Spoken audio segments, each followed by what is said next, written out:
Everyone,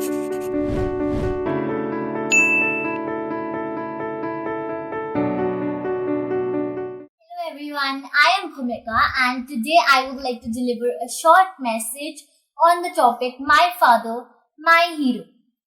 Everyone says that behind a successful man is a woman, but maybe everyone forgot that behind every successful woman is a father who never gave up, who worked day and night.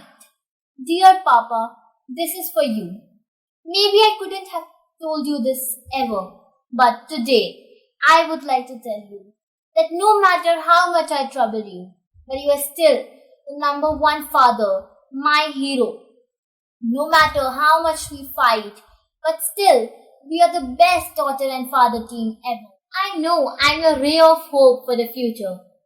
And I promise that one day the sun will shine bright and bring lots of happiness to our family. I know that I'm your intelligent daughter and your expectations from me are high. But don't you worry, as your expectations are my dreams, and fulfilling my dreams is the first goal of my life. God knows that we are a strong family with a supportive and a strong leader. And that's why maybe He chose the difficult path for us. But don't you take tension, because you not only have one, but you have two daughters, two real gems, who are superwomen and will never let you down. Your little charm.